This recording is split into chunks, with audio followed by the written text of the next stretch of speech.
रतनपुर गांव में एक गरीब किसान रामू अपनी बीवी सरला के साथ रहता था। सुबह के वक्त मिट्टी के छोटे से घर में चूल्हा जल रहा था, जिस पर लोहे की कढ़ाई में थोड़ी सी सब्जी पक रही थी। अचानक दरवाजा खटखटाने की आवाज आती है।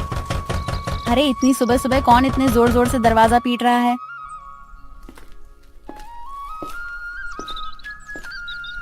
दरवाजा खोलते ही सेठ हरीलाल गुस्से में लाल पीला खड़ा था, जो कि बहुत लालची और चालबाज है। वह हर किसी से 2 गुना ब्याज वसूलता था। रामू, बहुत हो गया तेरा नाटक। मेरे पैसे कहाँ हैं?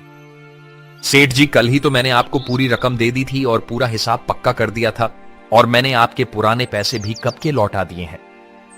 देर की वजह से तेरा ब्याज बढ़ गया है। अब वो उधार तुझे 5 गुना ब्याज के साथ लौटाना होगा। 5 गुना? सेठ जी, ये तो अन्याय है। मैंने मेहनत करके ब्याज सहित पूरे पैसे चुका दिए हैं। मैं गरीब आदमी इतना भारी ब्याज कैसे दे सकता हूँ?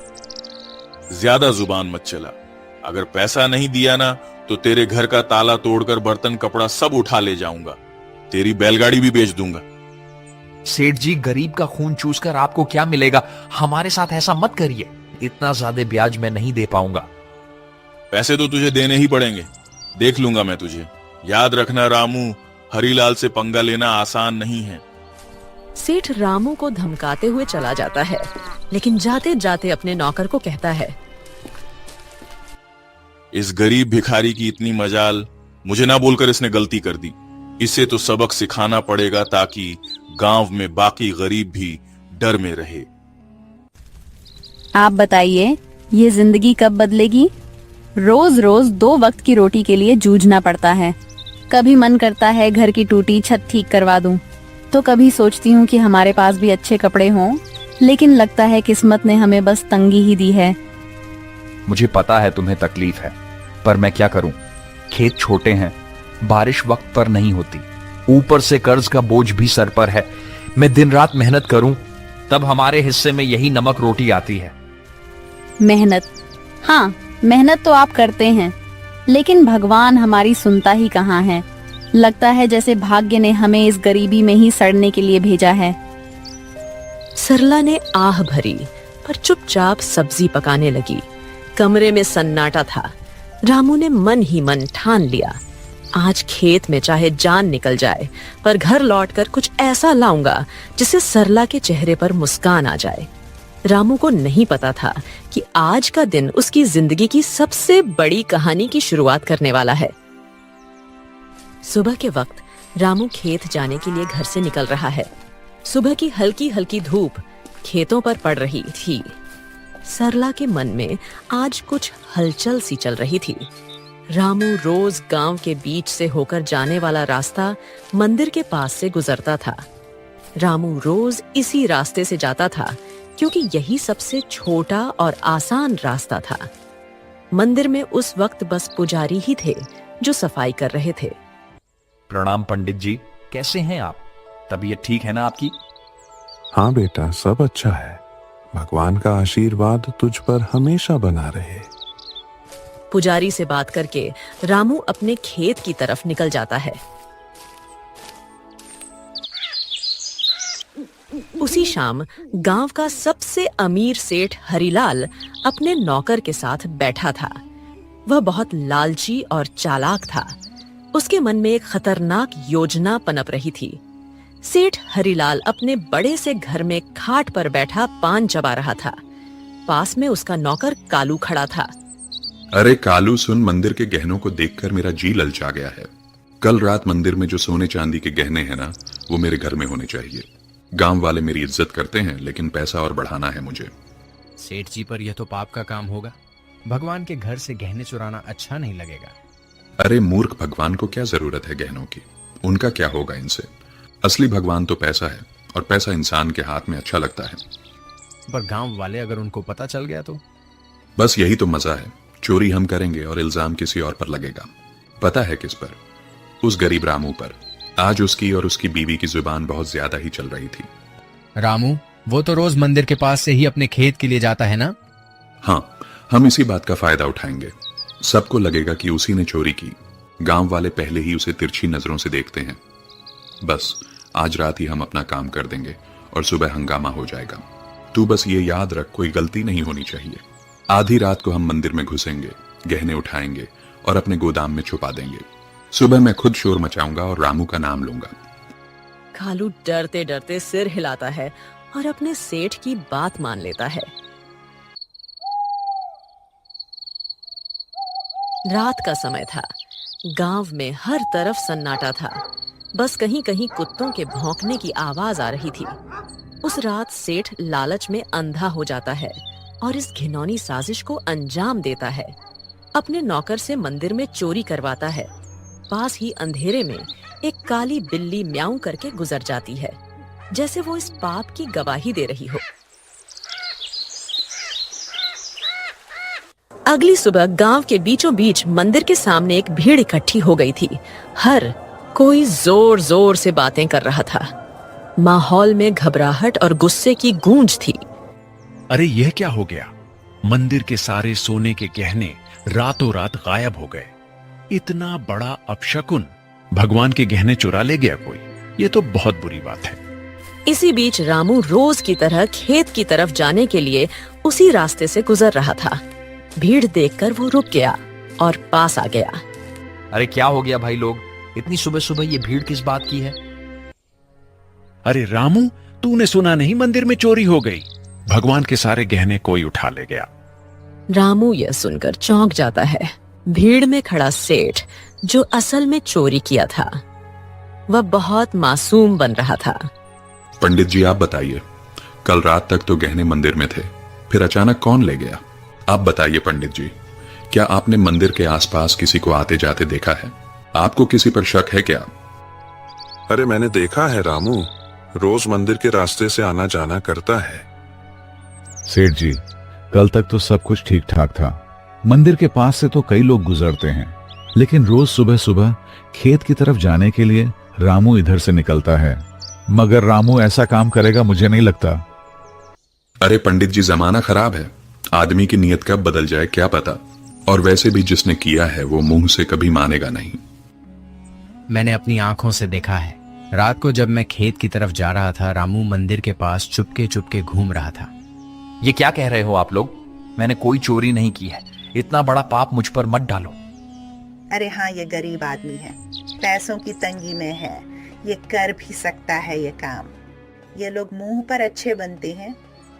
अरे भगवान से डरिए आप लोग, हमने कुछ नहीं किया। हम गरीब जरूर हैं, लेकिन चोर नहीं। मेरे पति जितना ईमानदार इंसान इस पूरे गांव में कोई नहीं है। ऐसा मत कहिए, वरना भगवान आप लोगों को कभी माफ नहीं करेगा। रामू और उसकी बीवी ने बहुत समझाने की कोशिश करी, लेकिन भीड़ मानने को तैयार नहीं थी। सब रामू को ही चोर मान बैठे। रामू और सरला की आंखों में आंसू आ गए, लेकिन भीड़ में कोई उनकी सुनने को तैयार नहीं था। गांव वालों, अब तो सब साफ है। मंदिर के गहने चुराने वाला यही रामू है और ऐसे आदमी को हमारे गांव में रहने का कोई हक नहीं। चोरी करने वाले की एक ही सजा है, गांव से बाहर निकाल देना। हाँ, अगर इसने मंदिर में चोरी की है तो यह तो भगवान का भी अपराधी हुआ। इसे यहीं रहने देंगे तो कल हमारे घरों से भी चीजें गायब हो जाएंगी। अरे आप सब क्यों नहीं समझते? मैं निर्दोष हूं। मैंने कोई चोरी नहीं की। मैं तो रोज के जैसे अपने खेत जा रहा था। मुझ पर इतना बड़ा इल्जाम मत डालिए। भीड़ में जोर जोर से आवाजें गूंजने लगी, निकालो इसे गांव से। भीड़ में हलचल मच गई। लोग एक दूसरे से कान्हा फूंसी करने लगे। रामू और सरला की आंखों में आंसू भर आए। उन्होंने कई बार सफाई देने की कोशिश की, लेकिन किसी ने उनकी नहीं सुनी। सबने मिलकर उन्हें गांव के बाहर निकाल दिया। रामू और सरला मजबूर होकर गांव छोड़कर चले गए। रामू और सरला रोते रोते गांव छोड़ चुके थे। गांव के बाहर एक सुनसान जगह पर टूटी फूटी झाड़ियों और कंटीली झाड़ियों के बीच एक पुरानी पड़ी झोपड़ी मिली। मजबूरी में वहीं उनका नया घर बन गया। सुनिए जी, यह जगह कितनी सुनसान है। न पास में कोई इंसान, यहाँ आसपास की झोपड़ियों में कोई रहता भी नहीं है। न खाने को कुछ है। अब हम क्या करेंगे? क्या करें सरला, जब अपना गांव ही हमें ठुकरा दे तो कहीं और सहारा ढूंढना पड़ता है। यही हमारी तकदीर है। मैं तो ये सोच रहा हूं आखिर चोरी की किसने है, और इल्जाम मुझ पर डाल दिया गया। मैं असली चोर का पता लगाकर रहूंगा। दिन ढल गया। सरला रोते रोते सो गई। रामू सारी रात परेशान बैठा रहा।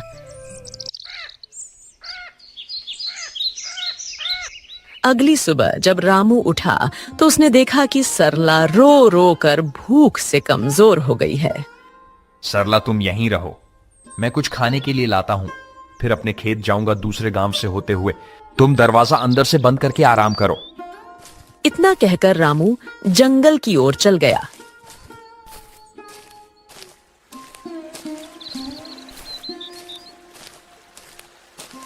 रामू ने सरला को कुछ फल और आसपास की नदी से पानी लाकर दिया। रामू दूसरे गांव से होते हुए अपने खेत जाने के लिए निकल गया।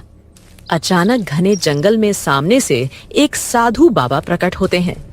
उनकी लंबी दाढ़ी और वस्त्र उन्हें अलग ही आभा दे रहे थे। रामू उनके पास गया।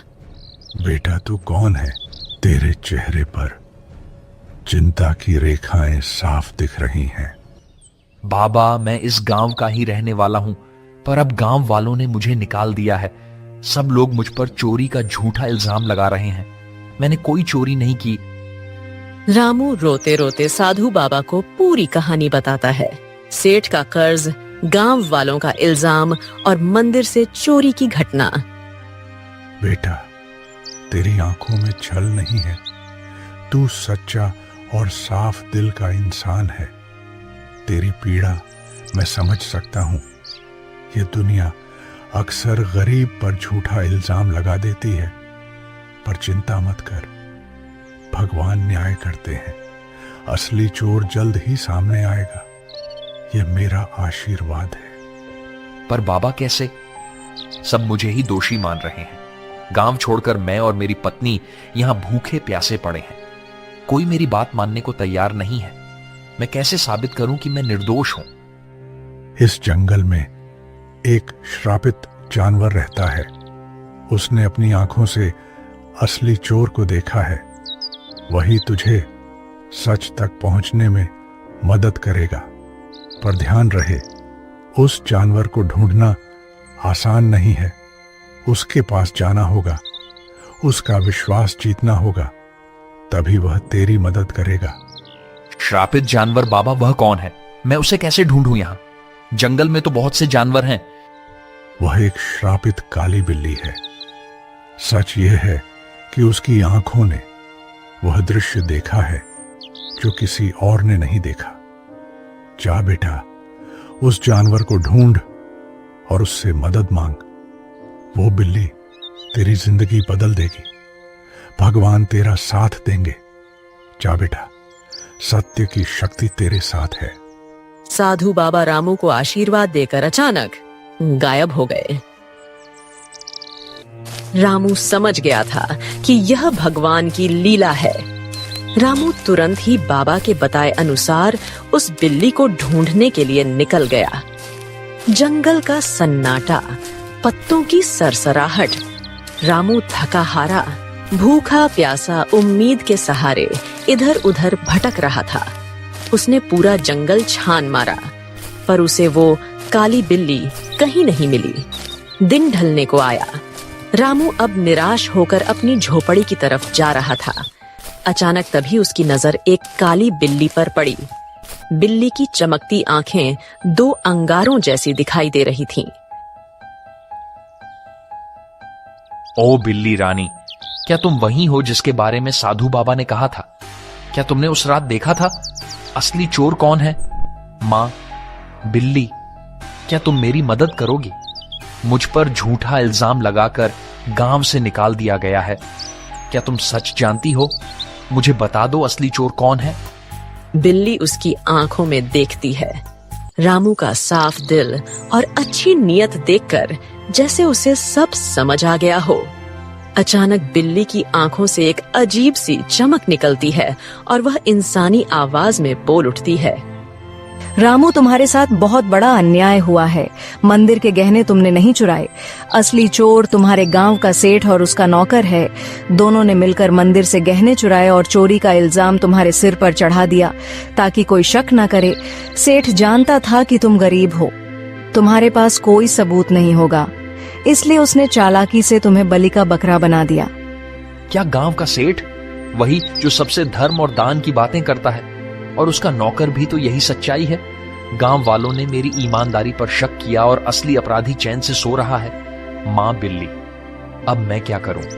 यह सच गांव वालों तक कैसे पहुंचाऊं? समय आने दो रामू, सच को कोई दबा नहीं सकता। मैं तुम्हारी मदद करूंगी।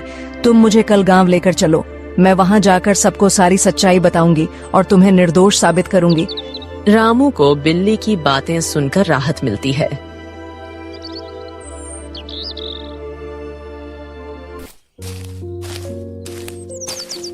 वह घर जाकर सरला को पूरी बात बताता है।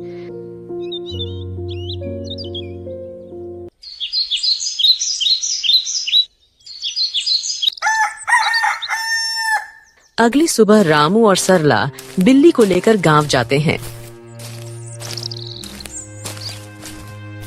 और सबको बुलाते हैं।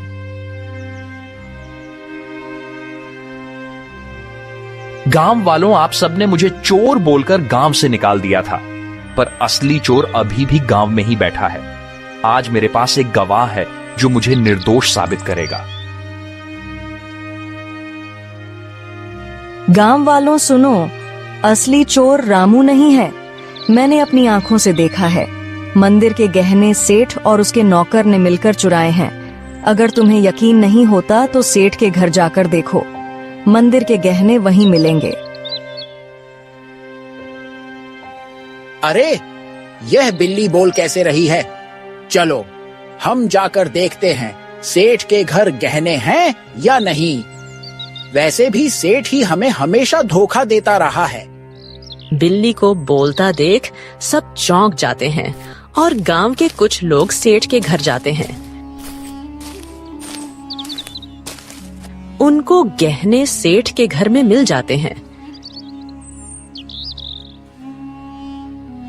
अब पूरे गांव में बातें होने लगी। सेठ चोर है, सेठ चोर है। सब बोलने लगे। सेठ ने चालाकी से अपने नौकर को इशारा करा और सारा इल्जाम नौकर पर डाल दिया। अरे नहीं नहीं, मैं चोर नहीं हूँ। ये सब मेरे नौकर की करतूत है। उसने ही चोरी की है। मैं तो खुद हैरान हूँ। झूठ मत बोलिए सेठ जी, आप सबसे ब्याज में 4 गुना पैसे वसूलते हो, अब चोरी भी करवा रहे हो। ठीक है, अगर तुम सब कहते हो तो इस नौकर को सजा मैं दूंगा, क्योंकि यही असली चोर है। मुझे इस बारे में कुछ नहीं पता था।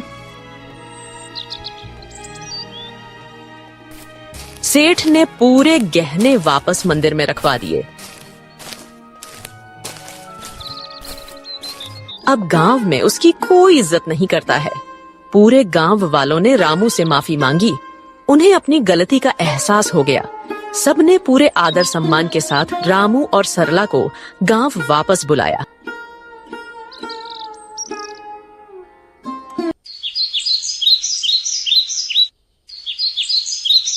रामू और उसकी पत्नी सरला अब वापस अपने घर आ गए थे।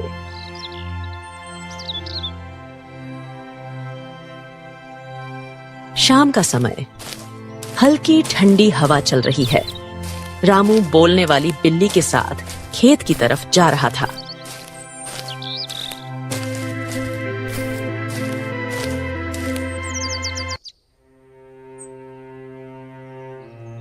मां बिल्ली, आज अगर तुम ना होती तो मेरी जिंदगी बर्बाद हो जाती। तुम्हारे ही कारण ही मुझे इज्जत वापस मिली। तुम्हारा बहुत बहुत धन्यवाद। रामू, अब मुझे तुमसे एक आखिरी बात कहनी है। अचानक तेज रोशनी बिल्ली के चारों ओर फैलने लगती है। बिल्ली चमकने लगती है और पल भर में वह एक सुंदर अप्सरा में बदल जाती है। रामू आश्चर्य से पीछे हट जाता है। अरे ये क्या हुआ? तुम अचानक अप्सरा कैसे बन गई? कौन हो तुम? हाँ रामू, मैं एक अप्सरा ही हूँ। मुझे स्वर्ग से श्राप मिला था। मैं इस श्राप से मुक्त होने के लिए ही धरती पर आई थी। जब तक मैं धरती पर किसी सच्चे और भले इंसान की मदद नहीं करती, तब तक मैं इस बिल्ली के रूप में ही रहती। तुम एक सच्चे और ईमानदार इंसान हो, इसलिए तुम्हें बचाकर मैंने भी अपना श्राप तोड़ दिया। अब मुझे मुक्ति मिल चुकी है। तुम्हारी ईमानदारी और भलाई ने मुझे श्राप से मुक्त कर दिया है। तुम्हारा बहुत बहुत धन्यवाद रामू। मैं बहुत खुश हूँ। मैं तुम्हें वरदान देना चाहती हूँ। तुम्हें जो चाहिए बेझिझक कहो। रामू की आंखों में चमक आ जाती है। वह भावुक होकर अप्सरा को प्रणाम करता है। देवी, मेरी जिंदगी गरीबी से घिरी हुई है। मैं दिन रात खेतों में मेहनत करता हूँ, मगर फसल कभी अच्छी नहीं होती। ऊपर से कर्ज का बोझ है। मेरे परिवार के लिए 2 वक्त की रोटी जुटाना भी मुश्किल हो जाता है। रामू, मैं तुम्हें वरदान देती हूँ। तुम्हारी परेशानी अब समाप्त होगी। जंगल के बीच में एक लाल फूल के पौधे के पास एक चमत्कारी फल का पेड़ है। वह पेड़ स्वर्ग से आया है। उस पेड़ का फल सिर्फ ईमानदार इंसान ही खा सकता है। तुम वहां जाओ और वह फल खाओ। तुम्हारे खेतों में समृद्धि होगी, कर्ज मिट जाएगा और जीवन खुशहाल हो जाएगा। बस याद रखना, तुम हमेशा इसे ही रहमदिल रहना, वरना तुम्हारी जिंदगी वापस वैसे ही हो जाएगी। सुखी रहो रामू। अब मैं चलती हूँ, अपना ख्याल रखना। रामू को वरदान देकर अप्सरा अचानक गायब हो जाती है।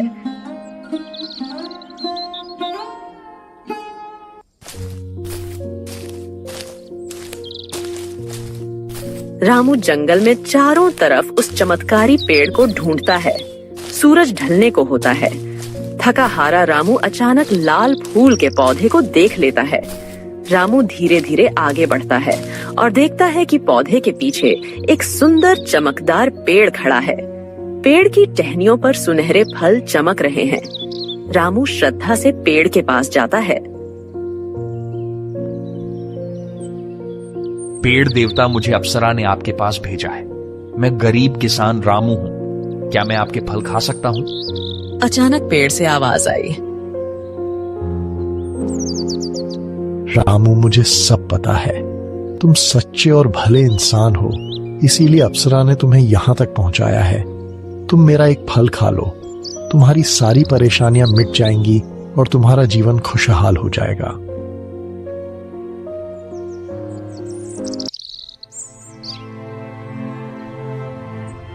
रामू पेड़ से एक सुनहरा फल तोड़कर खाता है। अचानक उसके शरीर में एक अजीब सी ऊर्जा दौड़ जाती है। वह पेड़ को धन्यवाद करके अपने घर की ओर निकल जाता है। और जैसे ही वह घर के पास पहुंचता है, उसकी झोपड़ी एक सुंदर बड़ा आलीशान घर में बदल जाती है। रामू दंग रह जाता है। उसकी पत्नी बाहर आकर चौंक जाती। अरे सुनिए, ये क्या हो गया? हमारी झोपड़ी कहाँ गई? इतना बड़ा घर कैसे बन गया? क्या यह घर हमारा है? हाँ प्रिय, ये सब भगवान की कृपा है। जंगल में मुझे एक अप्सरा मिली। उसने मुझे चमत्कारी पेड़ का रास्ता बताया। उस पेड़ ने मुझे फल दिया और जैसे ही मैंने खाया, हमारी किस्मत बदल गई। रामू ने सरला को उस स्वर्ग से आई श्रापित बिल्ली की पूरी कहानी बताई। इतने सालों की गरीबी के बाद अब हमारी जिंदगी बदल गई। भगवान का बहुत बहुत धन्यवाद। हाँ, मगर याद रखना, यह चमत्कार हमें सिर्फ इसलिए मिला है क्योंकि हमने कभी बेईमानी नहीं की। ये वरदान हमें हमारी मेहनत और ईमानदारी की वजह से मिला है।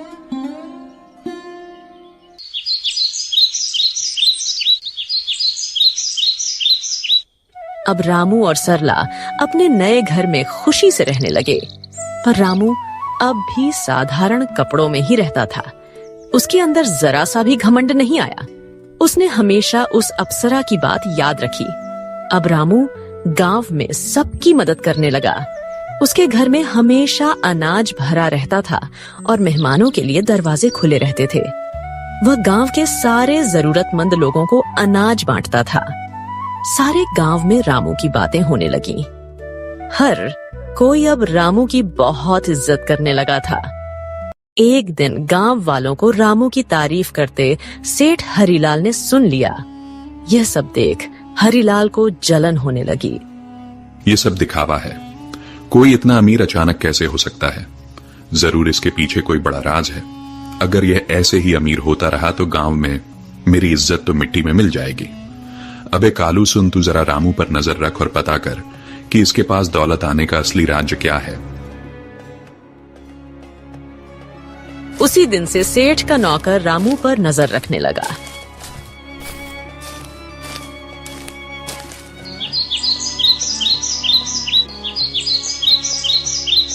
एक दिन सेठ का नौकर रामू का पीछा कर रहा था।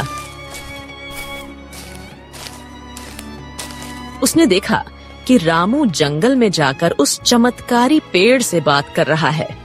कालू चुपके चुपके रामू की सारी बातें सुन रहा था।